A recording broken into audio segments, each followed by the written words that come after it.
नमस्कार विद्यार्थी मित्रांनो, आज आपण इयत्ता 9वीच्या मराठीच्या पाठ्यपुस्तकातील 17वं प्रकरण ऑलिम्पिक वर्तुळाचा गोप या पाठाचा अभ्यास करणार आहोत। विद्यार्थी मित्रांनो, या पाठाचे लेखक आहेत बाळ ज पंडित। मागच्या तासिकेला आपण या पाठाचा अर्धा भाग बघितला, आजच्या तासिकेला आपण अर्धा भाग पाहणार आहोत। ऑलिम्पिक सामने दर 4 वर्षांनी होतात। हे सामने 5 दिवस चालतात। इसवी सन पूर्व 776 मध्ये हे सामने झाल्याची पहिली नोंद ग्रीस देशाच्या इतिहासात सापडते। विद्यार्थी मित्रांनो, इसवी सन पूर्व म्हणजे येशू ख्रिस्तांच्या जन्माच्या आधी जो कालावधी आहे त्याला आपण इसवी सन पूर्व म्हणतो, आणि येशू ख्रिस्ताच्या जन्मापासून जो कालावधी गणना केली जाते त्याला इसवी सन असं म्हटलं जातं। तर इसवी सन पूर्व म्हणजे येशू ख्रिस्ताच्या जन्माच्या आधी 776 मध्ये हे सामने झाल्याची पहिली नोंद ग्रीस देशाच्या इतिहासामध्ये सापडते। त्यावेळी स्पर्धेत यशस्वी होणाऱ्या खेळाडूंचा ऑलिव्ह वृक्षाच्या फांदीची माळ घालून गौरव करण्यात येत असे। हे सामने ज्यावेळेस ग्रीस देशामध्ये इसवी सन पूर्व 776 मध्ये व्हायचे, त्यावेळेस जो खेळाडू या स्पर्धेमध्ये जिंकलेला असेल त्याच्या गळ्यामध्ये ऑलिव्ह वृक्षाच्या फांदीची माळ घालून त्याचा गौरव, त्याचा सत्कार केला जायचा। ग्रीस देशातील अनेक शहरे परस्परातील भेदभाव विसरून या यशस्वी स्पर्धकाचे प्रचंड स्वागत करत। या सामन्यातील खेळाडूंना राष्ट्रीय सण समारंभाच्या वेळी मानाचे स्थान मिळत असे। पुढे ग्रीक सत्तेचा ऱ्हास झाला आणि त्याचबरोबर इसवी सन पूर्वी 394 मध्ये हे सामने बंद पडले। मैत्रीचा मंत्र सांगणाऱ्या या ऑलिम्पिक सामन्यांची त्यानंतर इसवी सन 1894 साली आधुनिक जगाला आठवण झाली। बघा, खूप वर्षानंतर पुन्हा एकदा आधुनिक जगाला या सामन्यांची आठवण झाली। कोणत्या वर्षी? इसवी सन 1894 मध्ये। त्या वर्षी फ्रान्स देशात एक ऑलिम्पिक काँग्रेस भरवण्यात आली होती। त्या काँग्रेसला अनेक राष्ट्राचे प्रतिनिधी हजर होते। कुबर्टीन नावाच्या फ्रेंच क्रीडातज्ञाने या काँग्रेसमध्ये ऑलिम्पिक सामन्यांचे पुनरुज्जीवन केले। पुनरुज्जीवन म्हणजे पुन्हा एकदा त्याला संजीवनी मिळवून दिली। या सगळ्या सामन्यांना पुन्हा एकदा ते सुरुवात करायला भाग पडलं। तशा प्रकारचा प्रस्ताव त्या ऑलिम्पिक काँग्रेसमध्ये ठेवण्यात आला, तो त्या ठिकाणी मंजूर झाला आणि मग पुन्हा एकदा हे सामने सुरुवात झाले, त्यांना पुनरुज्जीवन मिळालं। शरीर संपदा वाढवण्यासाठी, बल संवर्धन करण्यासाठी आणि प्रामुख्याने देशादेशातील मैत्री वाढून त्यांच्यात मित्रत्वाची स्पर्धा व्हावी यासाठी प्राचीन ऑलिम्पिक सामन्याप्रमाणेच यापुढे आंतरराष्ट्रीय क्रीडा स्पर्धा भरवाव्यात असे ठरले। शरीर संपदा म्हणजे शरीर एक संपत्ती आहे, त्यामुळे शरीर नावाची संपत्ती कमवण्यासाठी, त्याचबरोबर ताकद मिळवण्यासाठी, शक्ती मिळवण्यासाठी, बल संवर्धन करण्यासाठी अशा प्रकारचे सामने पुन्हा एकदा सुरू करावे। एवढंच नाही, जे देश यामध्ये भाग घेतील त्या देशांची मैत्री वाढली पाहिजे, या दृष्टीने या उद्देश सफल करण्यासाठी पुन्हा एकदा या क्रीडा स्पर्धा भरवण्यात यावा अशा प्रकारचा ठराव सगळ्या देशांच्या माध्यमातून झाला। 1896 पासून ऑलिम्पिक सामने दर 4 वर्षांनी वेगवेगळ्या देशात भरवले जातात आणि मग 1896 पासून हे सामने वेगवेगळ्या देशांमध्ये भरवले जाऊ लागले। त्या निमित्ताने जगात सद्भावना, समता, मैत्री, विश्वबंधुत्व, शिस्त व ऐक्य या भावना वाढीस लागतात। या सामन्यात निरनिराळ्या 21 खेळांची तरतूद आहे। ऑलिम्पिक सामन्यामध्ये वेगवेगळ्या प्रकारचे 21 खेळ खेळले जात असतात। पुरुषांसाठी व स्त्रियांसाठी वेगवेगळे सामने होतात। या सामन्यांच्या व्यवस्थेसाठी एक आंतरराष्ट्रीय ऑलिम्पिक समिती नेमलेली असते।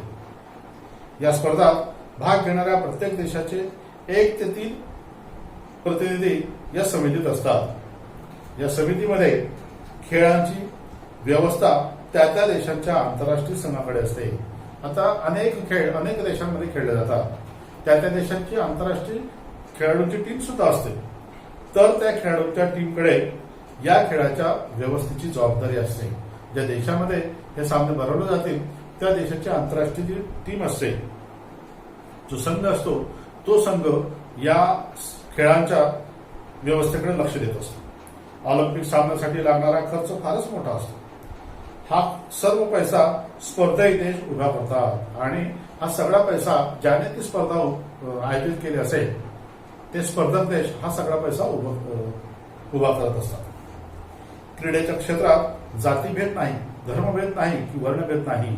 बघा, ज्या गोष्टींमुळे माणसामध्ये भेद निर्माण होतात त्या महत्वाच्या गोष्टी म्हणजे जातीभेद, वर्णभेद आणि धर्मभेद. तर हे तिन्ही प्रकारचे भेद या ऑलिम्पिक सामन्यामध्ये गृहीत धरले जात नाही, त्यांना महत्व दिलं जात नाही.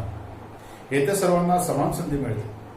अमेरिकेतील जेसी ओवेन्स हा वंशाने आफ्रिकी खेळाडू 1936 मध्ये बर्लिनला झालेल्या ऑलिम्पिक स्पर्धेत त्याने 4 अजिंक्यपदे मिळवली. 1936 मध्ये जर्मनीची राजधानी बर्लिन या ठिकाणी हे स्पर्धा झाल्या होत्या, त्या ठिकाणी त्याने 4 अजिंक्यपदे मिळवली.